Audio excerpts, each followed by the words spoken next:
Hay algo que he observado y creo que tú también. La mayoría de la población se queja de los gobiernos. Nos quejamos de los funcionarios públicos, de los poderosos, de los altos funcionarios. Y eso no nos libramos también los creyentes. Tal vez tú y yo lo hemos hecho en algún momento. Pero la pregunta es, ¿qué estamos haciendo por ellos? Quizás nosotros, sonando un poco espiritual, podemos decir que estamos tratando de ser obedientes a Pablo en su consejo a Timoteo: hagan rogativas oraciones por los que están en eminencia, por los gobernantes. Y tal vez tú digas, y creo que yo sé que muchos oramos, y los cristianos en esta generación nos encanta enviar cadenitas por WhatsApp, ¿no? Oremos por los diputados, oremos por la Suprema Corte, oremos por el gobierno. Y creo que en la iglesia también lo hacemos. De manera periódica, los miércoles oramos continuamente por los gobiernos. Pero he observado que nada más nos quedamos con eso. Solamente oramos y no accionamos. Hermano, yo quisiera recordarte la gran comisión. Nosotros tenemos una gran comisión. Y en esta hora quisiera leerte la gran comisión en palabras del evangelista Marcos. Y quisiera que escucharas. Y les dijo: id por todo el mundo y predicad el evangelio, subrayo, a toda criatura. Subrayo a toda criatura, porque toda criatura son todas las personas, no importando su estatus social, su vocación o profesión. La iglesia es llamada a llevar el evangelio a toda criatura, no ser selectiva.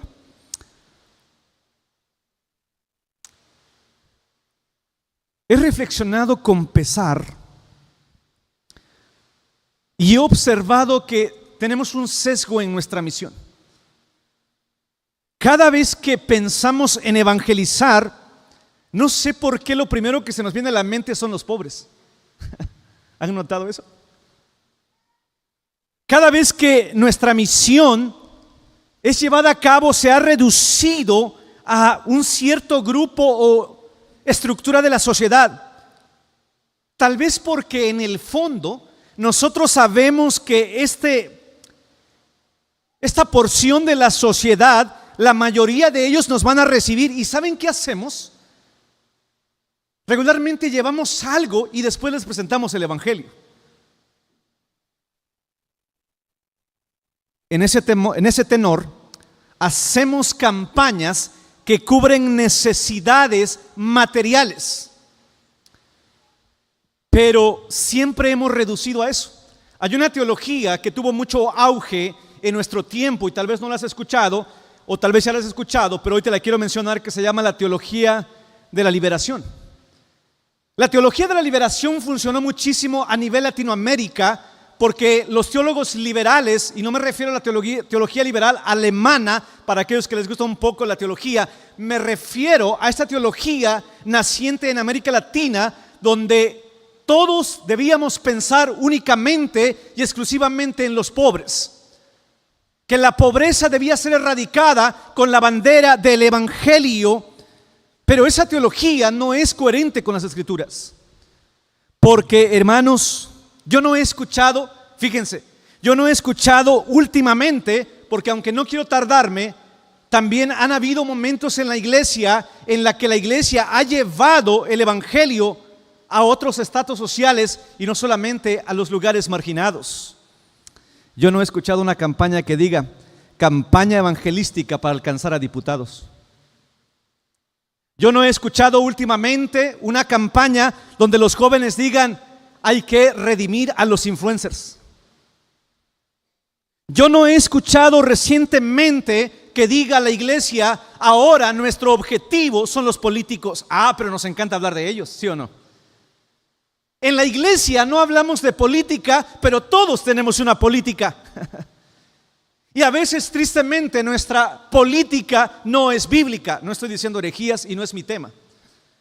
Yo no he escuchado No sé si aquí lo habían hecho, pero yo no he escuchado que digan: ahora vamos a enfocar nuestros esfuerzos en la zona más pudiente de la ciudad de Tuxtla Gutiérrez. ¿Cuándo fue la última vez que ustedes y yo como iglesia oramos por el gobernador de manera presencial? Y no solamente oramos, tenemos la tarea de llevar el evangelio a aquellas personas. La pregunta es: ¿ellos también tienen necesidad? Hermanos míos amados, ellos también tienen una gran necesidad, igual que cualquier ser humano. Lleven el evangelio a toda criatura. Y nosotros somos llamados a predicar el evangelio a toda criatura, y es ahí donde nuestra misión debe ser redireccionada, debe ser definida por la palabra.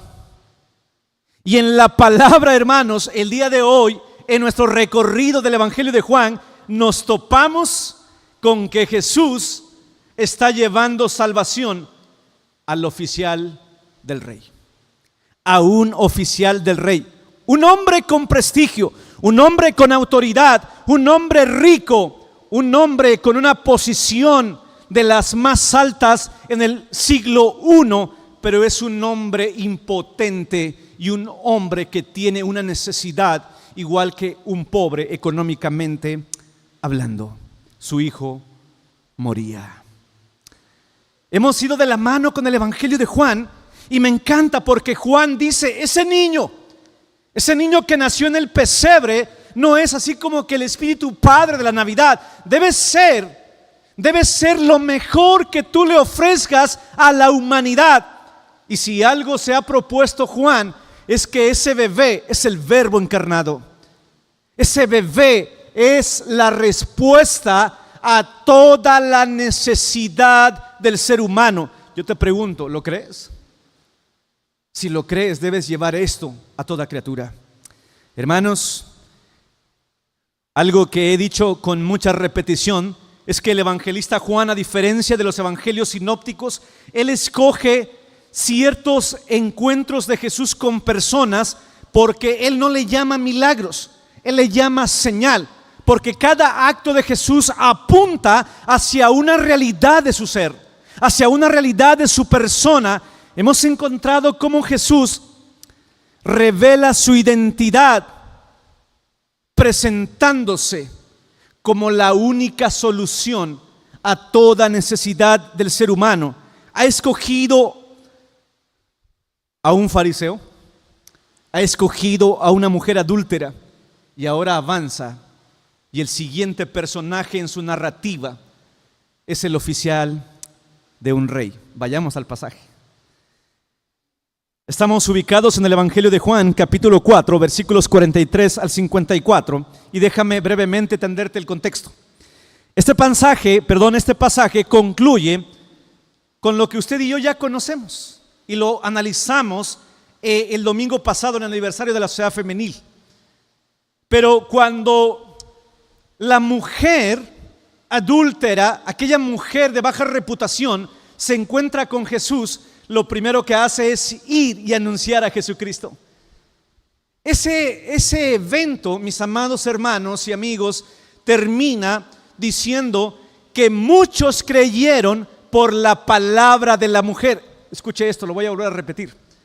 Muchos creyeron por la palabra de la mujer. Ahora, hagamos una pausa. ¿Qué quiere decirnos Juan hasta aquí? Fíjense, hermanos, que un día Jesús fue a una fiesta, porque Jesús también fue a una fiesta. Fue a unas bodas, las bodas de Caná. Y llegando a las bodas de Caná, Jesús es invitado con sus hermanos y su mamá. Y usted ya sabe la historia, por eso corro. Porque cuando él llega allá, falta el vino, ¿se acuerdan? Y cuando falta el vino, la mamá, esas mamás que a veces quieren dejar en bien a los hijos, ¿no? Dicen que para una mamá no hay hijos. Bueno, no nos respondieron todas las mamás. Dicen que para una mamá no hay hijos feos. Y esta mamá dice: díganle a él. Wow. Faltó el vino y Jesús está allá. Él quiere pasar discreto, pero la mamá dice: díganle a él, mi hijo.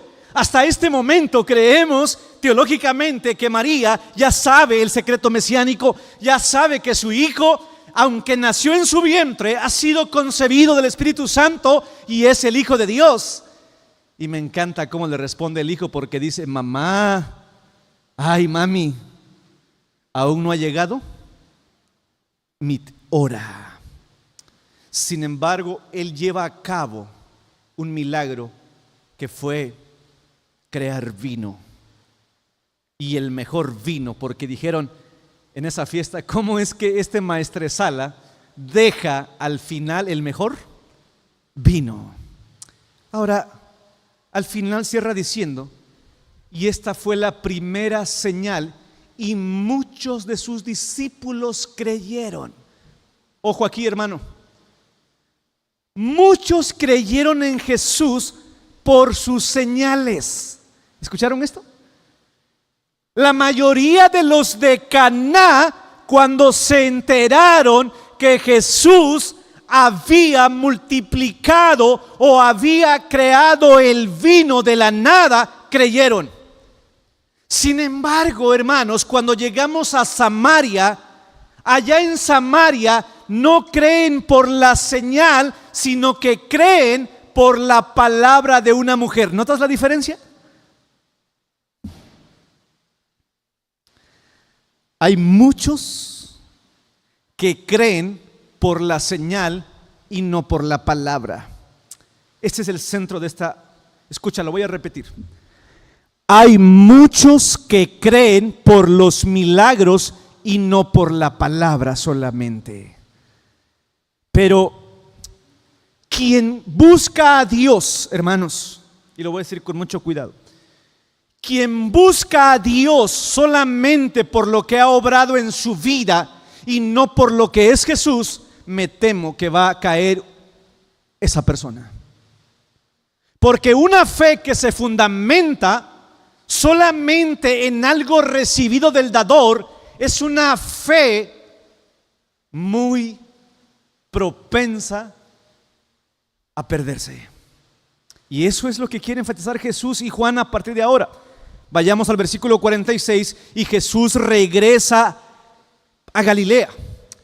Jesús vuelve a Caná, donde hizo su primera señal, al convertir el agua en vino. Reitero, convierte el agua en vino. Llenen las tinajas, ¿se acuerdan? Y él da la palabra y el agua se convierte en vino, enfatizando esto. Y cuando él regresa allá, fíjense, hermanos,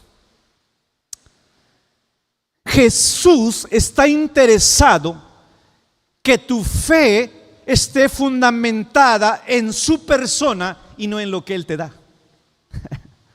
Por eso Él regresa, porque Él no se fía. Y Él sabe, hermanos, que los que han creído cuando Él convierte el agua en vino, su fe es tierna y su fe se puede perder en cualquier momento. Por eso Él regresa. Pero cuando regresa allá, Él dice un dicho: nadie es profeta en su propia tierra. ¿Qué quiere decir esto? Que las personas que conocen al mensajero desde hace años suelen tener más dificultad para reconocer el mensaje de Dios en él. Él regresa a su propia tierra. Jesús era visto, escuche esto, Jesús era visto como el hijo del carpintero, el hijo de José y María. Era el hijo de aquella adolescente que se dedicaba a hacer quesos de cabra y a veces pastar ovejas. Esta era la mamá de Jesús. De hecho, su pueblo tenía sobre su esencia un dicho que decía: ¿de Nazaret puede salir algo bueno? Nadie le creía a Jesús. Así lo recibieron los galileos. Pero, hermanos, dice: vino pues Jesús otra vez a Caná de Galilea, donde había convertido el agua en vino, y había en Capernaum un oficial del rey, cuyo hijo estaba enfermo. Quisiera que regresáramos al versículo 45, por favor, y quisiera que notáramos ahí lo que dice el versículo 45. Vino pues otra vez a Caná de Galilea. Ya están jugando conmigo ahí. Cuando vino a Galilea, los galileos lo recibieron, escuchen esto, habiendo visto todas las cosas que había hecho en Jerusalén en la fiesta, porque también ellos habían ido a la fiesta. Hermanos, lo recibieron con gozo porque ellos habían visto este gran milagro que había hecho. Hermanos, le dan la bienvenida con alegría. Se ponen felices cuando llega el que ha hecho un milagro, pero esa bienvenida es con interés. Hermanos, muchas veces el interés tiene pies. Y muchas veces buscamos a Jesús por lo que nos da y no por lo que Él es. Somos felices. Buscamos a Dios con pasión cuando nos da lo que le pedimos. Y hasta todavía alguien pudiera decir, es que, ¿cómo no servirle si Dios me ha dado todo? ¿Y si no? Si Él no te da, ¿le seguiría sirviendo? Esa recepción no es una fe genuina. Están fascinados por el espectáculo, porque habían ido a la fiesta y en toda Caná lo que aparecía en los titulares era: Él ha convertido el agua en vino. Y hermanos, Jesús no quiere que tengamos una fe así. Por lo tanto, a continuación, Él va a confrontar eso, y lo que Él va a contrastar es una fe que nace de creer en Jesús y no solamente en las señales que Él hizo. Ahora sí, inmediatamente se nos dice que en el versículo 46, que cuando llega a esta misma región de Galilea, en Capernaum específicamente, está un funcionario real. Quiero llevarlos rápidamente para que podamos profundizar en esta palabra. La palabra en original es basilicos y se traduce como funcionario real, pero déjame desmenuzar un poco esta palabra para que cobremos el sentido del texto. La palabra basilicos era para alguien que pertenecía al círculo del rey. Vivía, escuchen esto, era parte del gabinete, vivía en un entorno real, estaba en la oficial, era un oficial de la corte. ¿Quién podía estar en la corte real o en el gabinete del rey? Cuando la palabra basilico se usaba, era para referirse a un miembro del servicio administrativo del rey, o incluso basilicos era alguien que pertenecía a la nobleza, asociado con la casa real. Eran funcionarios de alto rango, político o militar o administrativos. Estaban abajito del rey, pero eso les daba un poder significativo. Por eso alguien que ya entra al gabinete se sacó la lotería, ¿no? Dice el reclamo social, se toman sus fotos en el Facebook, ¿no? En el charco o en el bache, con sus pies ahí metidos, ¿no? Pero cuando ya están en el palacio, ya no quieren volver a pasar por ahí. Porque ahora vas a comer con el gobernador, vas a comer con el presidente, ahora vas a estar en el palacio, y muchos políticos están con la sociedad, pero cuando llegan a la silla siguen ahí. Hermanos, me encanta lo que dice Tim Keller: el poder tiene una sustancia etílica que marea a todo ser humano. Dale el poder a un humilde y verás si sigue siendo humilde. En tiempos de Jesús, en la región de Galilea estaba gobernada por un hombre que tenía el título de Herodes Antipas. Era el tetrarca bajo Roma.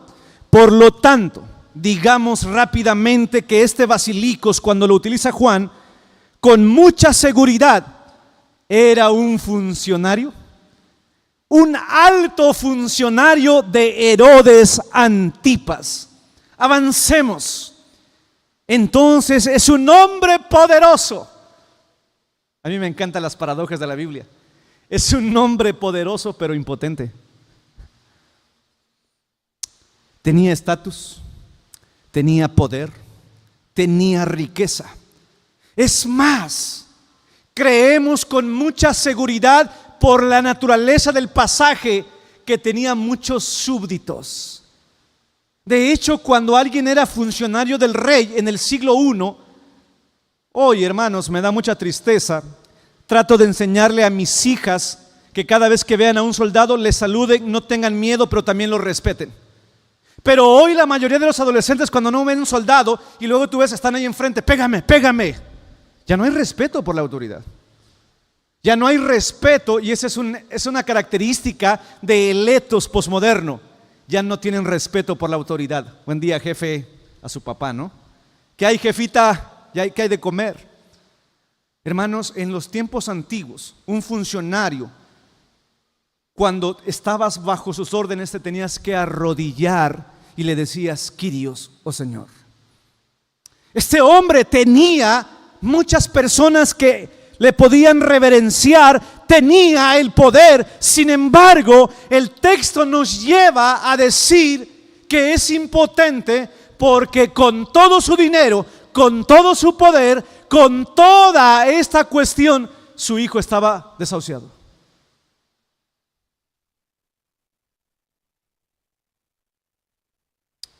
Su hijo estaba agonizando.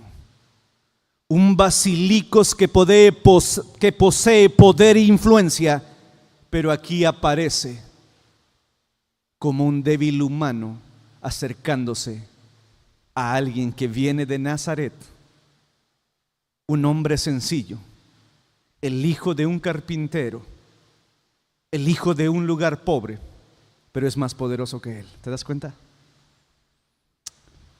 Tiene una impotencia total porque no puede sanar ni salvar a su propio hijo. Hay realidades humanas que desenmascaran al más fuerte. Déjame decirte una ilustración. Se cuenta que hubo un médico tan reconocido, el médico más importante de una región, y él dijo: he salvado muchas vidas, excepto el de mi propia familia. Y eso me recuerda que solo Dios es Dios. Este oficial aprende lo mismo. Pero además, hermanos, que estamos aquí sentados, hay muchos hombres en las cámaras, en el palacio, en tu ciudad, en nuestra colonia.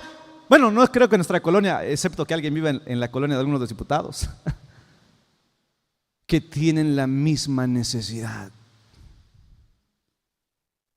Son padres con sus hijos en las mejores escuelas, pero sus hijos no les aman, están en crisis. Hay empresarios en esta ciudad con tanto dinero que los pobres decimos ya no saben ni en dónde gastar. Sin embargo, no tienen paz. Hay empresarios con tanta riqueza, pero no por eso tienen un hogar. Hay líderes sociales con tanta influencia y muchos followers. Sin embargo, la mayoría de ellos vive con ansiedad. Es impresionante, hermano, cómo a mí me gusta ver que hay tanta gente que hoy yo digo, ¿por qué lo siguen? Pero tienen millones de seguidores. Pareciera ser que esa es la felicidad, pero la mayoría de ellos están diagnosticados con TOC. La mayoría de ellos son adictos a alguna sustancia, y muchos de ellos van cada semana al psiquiatra o al psicólogo. Y ellos, hermanos, son hombres necesitados, mujeres necesitadas del Evangelio. La primera lección hasta aquí es que también ellos necesitan las buenas nuevas. En la semana Dios me permitió entrar a un edificio.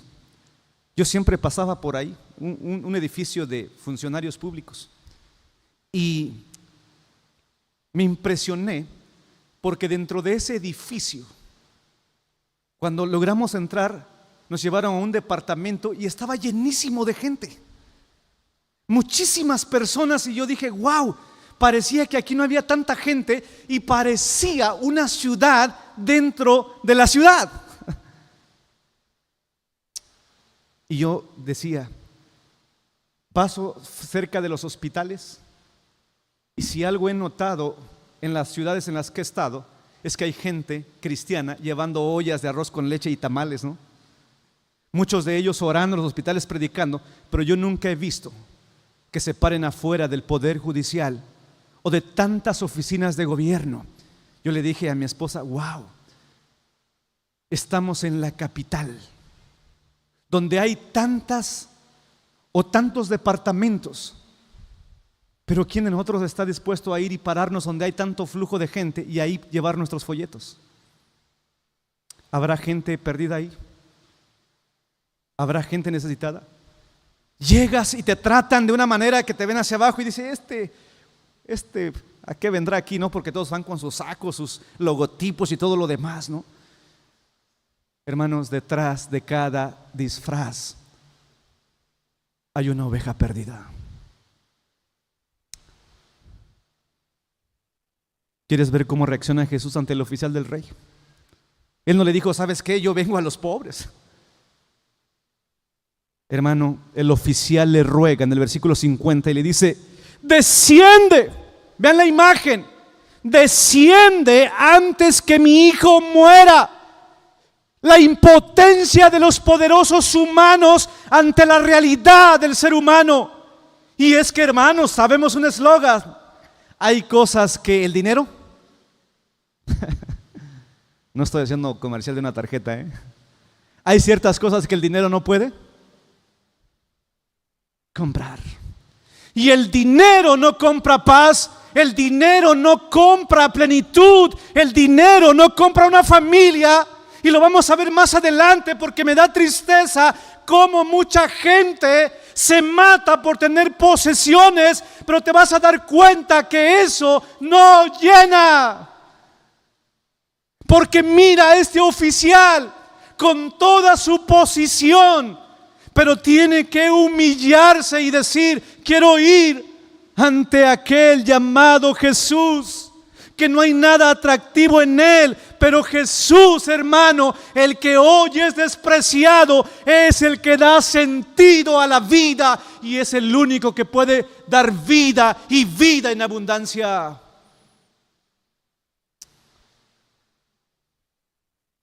Este oficial llega y el que da órdenes ahora está rogando. El oficial tiene poder, pero no tiene vida. Y la crisis abre el corazón humano. Ahora, no se trata de solamente ensalzar a esto. Yo quisiera que miraras el corazón de Jesús. Porque Jesús responde y le dice, diciendo a sus oyentes, si ustedes no ven señales y prodigios, no creen. En la semana vamos a aprender cómo mucha gente, de hecho ya Jesús tenía 5,000 seguidores, pero muchos de ellos le seguían porque les daba pan y sanaba a sus enfermos. A partir de aquí Jesús comienza a desafiar y dice, habitantes de Caná, muchos de ustedes creen porque ven señales y prodigios y no creen. Una reprensión a los galileos, no solo al padre que trae una necesidad, sino también a los galileos, pero también a nosotros. La mayoría de la gente hoy quiere acercarse a Dios porque cree que Dios le va a dar. Y muchas veces, déjame decirte, Dios no va a darte aquello que tú buscas, sino que el Señor quiere que le busques en su persona y lo que Él es. Sin embargo, Jesús atiende al oficial y le dice, vete y ve, porque tu hijo vive. Hermanos, este hombre va y ruega y dice, ve a mi casa, quiero que vayas a mi casa para que sanes a mi hijo. ¿Qué no hace un padre por sus hijos? ¿Qué no daríamos por nuestros hijos? Y este hombre que seguramente ha probado todo, ha gastado con todos los médicos de la región, ¿cómo no? Si es un funcionario público. Sin embargo, nadie ha podido darle sanidad a su hijo. Y le dice: te ruego que vayas a mi casa. Y Jesús le responde de una forma interesante: cree, tu hijo, ve, y tu hijo vive. No es necesario que yo vaya, pero sí es necesario que desarrolles tu fe, que creas a lo que estoy diciendo. Hermanos, Jesús está diciendo: yo soy Señor, no obedezco tus términos, pero además yo puedo sanar sin necesidad de tocar. Yo puedo sanar sin necesidad de ir. ¿Por qué Jesús hace esto?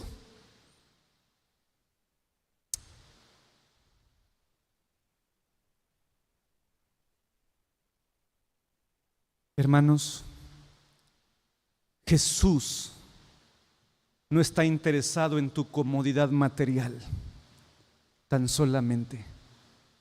Jesús está más interesado en tu corazón. Porque el oficial, hermanos, no solamente necesita el milagro de que su hijo sane. Muchos de nosotros, cuando vemos a nuestros hijos en una condición así, regresamos orando y decimos: Señor, haz el milagro en mi hijo, porque dicen que no hay cosa más dura para un ser humano que ver morir a su hijo. ¿Sabías tú eso? De hecho, dicen que no existe algo que pueda explicar eso, porque lo natural es que primero mueran ¿quién? Los padres. Pero Jesús, hermano, no solamente no quiere darle paz al sanar a su hijo, sino que Jesús, hermanos, está mostrando que la verdadera necesidad de este hombre no es lo que está pasando su hijo, sino el estado de su corazón. Jesús le dijo: ve, tu hijo vive. ¿Por qué hizo eso? Es una verdad en todo el evangelio. No solamente este hombre necesita un milagro material, este hombre necesita el milagro más grande. Necesita el milagro de la salvación. El verdadero problema del hombre no es solamente que su hijo muera, sino que él está perdido espiritualmente. Hermanos, el problema más grande del ser humano es que si no está en Cristo, está muerto. Voy a repetir esto. El problema más grande del hombre es que si no está en Cristo, está muerto. Jesús está pensando en su verdadero problema y Él quiere que este hombre ejerza su fe, que él pueda poner su fe y creer en la palabra, porque Jesús quiere perdonarlo y salvarlo. Calvino, comentando este pasaje, dice: el funcionario cree lo suficiente para ir a Jesús y pedirle que haga el milagro, pero Jesús lo lleva a una crisis de fe mucho más profunda y le dice: ve, porque tu hijo vive. Eso requería fe. ¿Quieres leer conmigo este texto en pantalla? 1, 2, 3.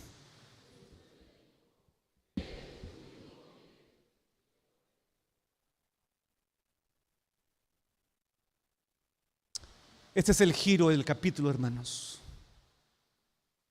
Y el hombre, ¿qué dice? Creyó. Y el hombre creyó. Aquí nace la verdadera fe. Escuchen, hermanos, la verdadera fe nace de creer en la palabra y después es sellada con el milagro y no al revés. Primero debes creer a la palabra de Jesús. Hermanos, el hombre obedece, cree en la palabra antes de mirar la acción. Obedece creyendo que lo que Jesús dice es verdad. obedece sin evidencia, cree sin garantía visible. Esa es la fe bíblica, hermanos. Creer en Jesús por lo que Él dice y no tan solamente por lo que Él nos da. Todos están perdidos, pero el milagro más grande es cuando Dios abre tu corazón y te da fe. Hermanos, el milagro más grande que nos puede suceder es que en medio de tu ceguera espiritual el Señor implante en tu corazón fe. Hermano, el milagro más grande no es que el Señor haya sanado tu enfermedad. El milagro más grande no es que Jesús vaya a sanar a su hijo. El milagro más grande que le ha regalado a este hombre es que este hombre cree y cree a la palabra de Jesucristo. Hermano, hermana, el milagro más grande que tú y yo hemos recibido es que creemos en Jesucristo y tenemos vida eterna. Hay una frase que a mí me acompaña: aún no creo que crea, pero creo. Gloria al Señor, porque estando yo perdido, muerto en mis delitos y pecados, el Señor hizo que yo creyera su palabra. Gloria al Señor por su don inefable, porque estando muerto en mis delitos y pecados, me hizo creer en su palabra y ahora me ha dado vida. Y dice Marcos Vidal: ese es el milagro, mi milagro más grande. Hermanos, aquel hombre se dio la media vuelta, siendo salvo en su corazón. Se fue a su casa.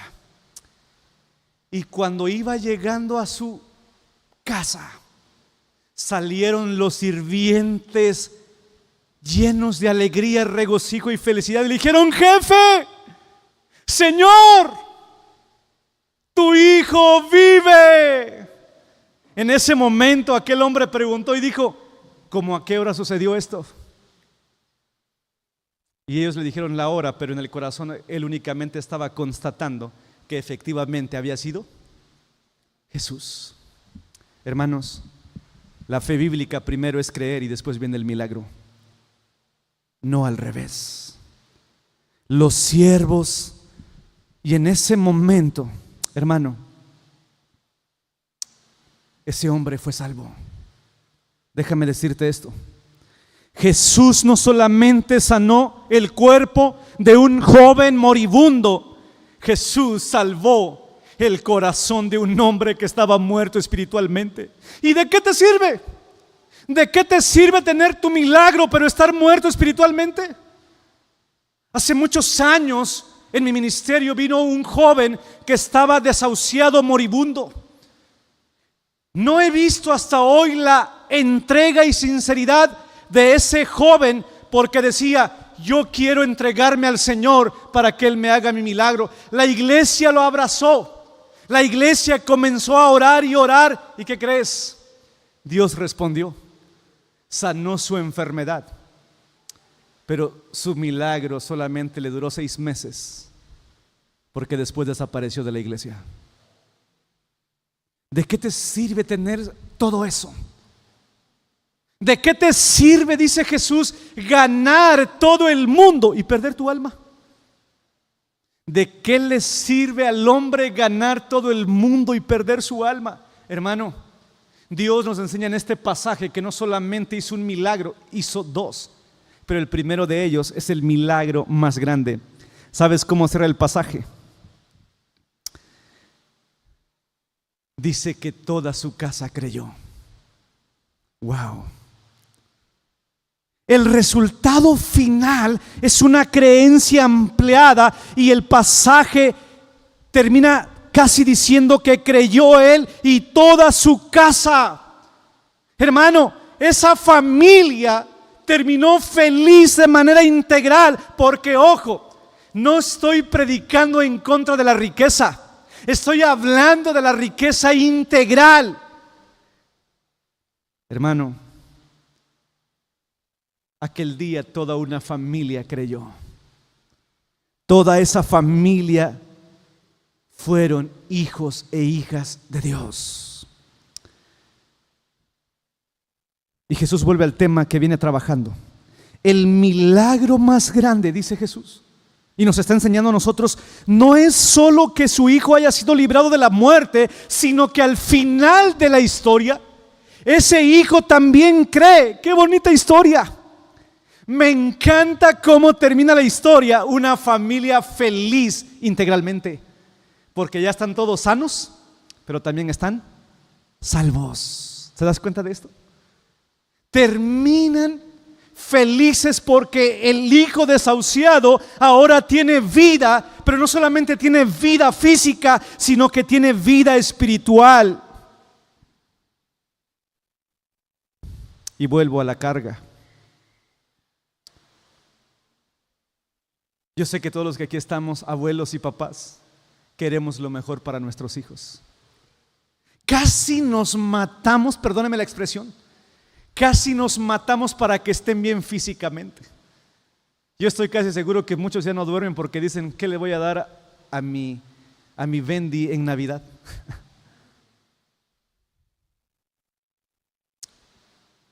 Pero yo quiero que en este pasaje recuerdes que lo más importante es que tus hijos sean salvos. Yo creo que, hermanos, todos aquí oramos todos los días, y estoy seguro, yo creo que todo papá, mamá y abuelo se levanta diciendo, Señor, que mis nietos estén bien. Dale salud, y casi, hermanos, quisiéramos que Dios les dé una burbuja, ¿no? Y más en tiempos de influenza y COVID, ¿no? Todos quisiéramos proteger a nuestros hijos y nos pasa eso. Y eso es bueno, no estoy diciendo que no hagan eso, pero este pasaje nos enseña, hermanos, que una bendición integral es que tus hijos no solamente estén sanos, sino que sean salvos, que sean verdaderos hijos de Dios.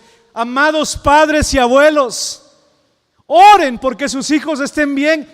Es que uno dice, doy gracias a Dios porque a mis nietos no le falta nada. Yo le preguntaría, ¿es salvo?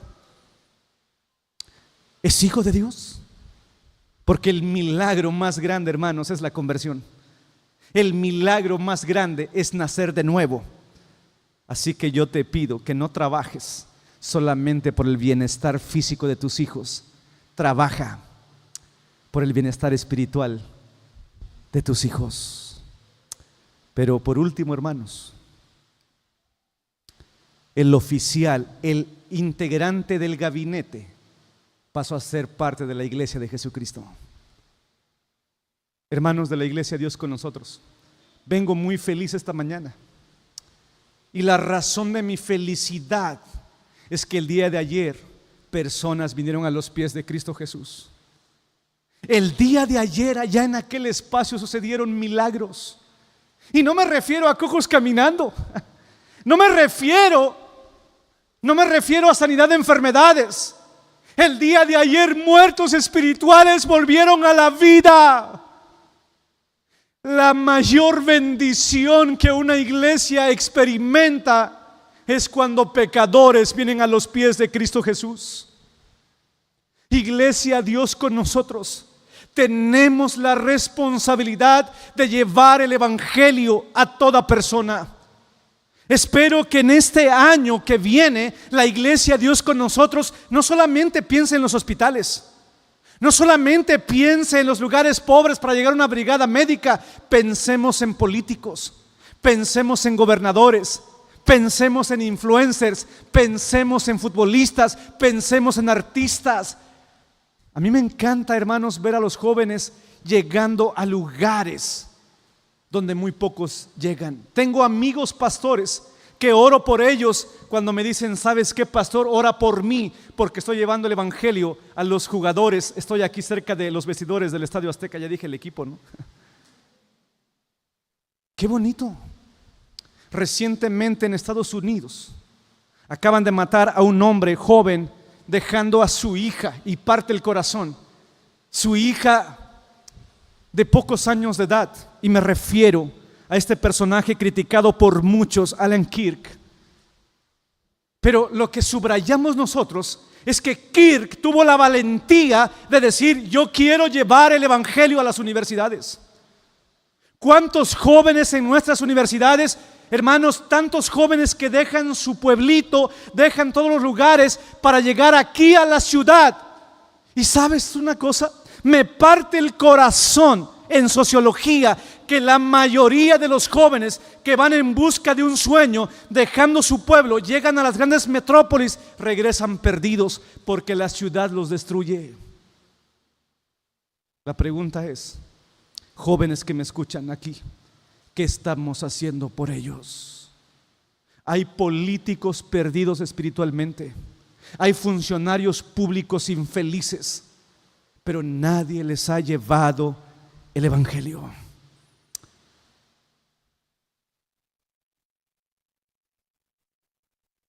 Hermanos, rompamos nuestra burbuja, porque la iglesia Dios con nosotros es llamada a entrar en la cultura de Tuxtla Gutiérrez. ¿Cuánto estamos impactando como iglesia nuestra cultura? ¿Estamos teniendo presencia en las artes? ¿Estamos teniendo presencia en los gobiernos? ¿Estamos teniendo presencia en toda esta ciudad? ¿Nos conocerán? ¿Sabrán que existimos? Yo creo que, hermanos, muchas veces solamente nos conocen los mismos cristianos. ¿Y eso qué? ¿Sabrá el gobernador que allá en el Brasilito, junto al arroyo, hay una iglesia? En el libro de los Hechos, hermanos, que es un libro que vamos a leer, creyeron sacerdotes, creyeron políticos, creyeron procónsules, creyeron gobernadores, venían a los pies de Cristo Jesús. ¿Estamos preparados para invitar a que vengan políticos a nuestro culto un día domingo? ¿Estamos siguiendo por ellos? ¿Qué estamos haciendo por ellos? Hermano, tenemos dos cosas: o entramos a la cultura y le impactamos, o no le entramos a la cultura y seguimos en una burbuja. Pero tampoco debemos entrar a la cultura y adaptarnos a ello. Pero lo que yo sí te quiero decir es que allá en las grandes esferas hay mucha gente que necesita su milagro, necesita el milagro de la salvación. ¿Quieres que te dé ejemplos para terminar? Yo creo que en Tuxtla hay muchos escogidos, y dentro de ellos está personajes como Mateo, un cobrador de impuestos, como Zaqueo. Y no hay que equivocarnos, hermanos, porque aunque la Biblia dice es muy difícil que un rico, pero eso no significa que sea imposible, porque el Señor, hermanos, quiere que en este año salgamos de nuestra burbuja, impactemos a la cultura y llevemos el evangelio. ¿Por qué no, hermanos, soñemos y digamos misión poniente? Amén. Ponte de pie y oremos al Señor, y que en esta semana podamos llevar el evangelio a toda criatura. Oremos.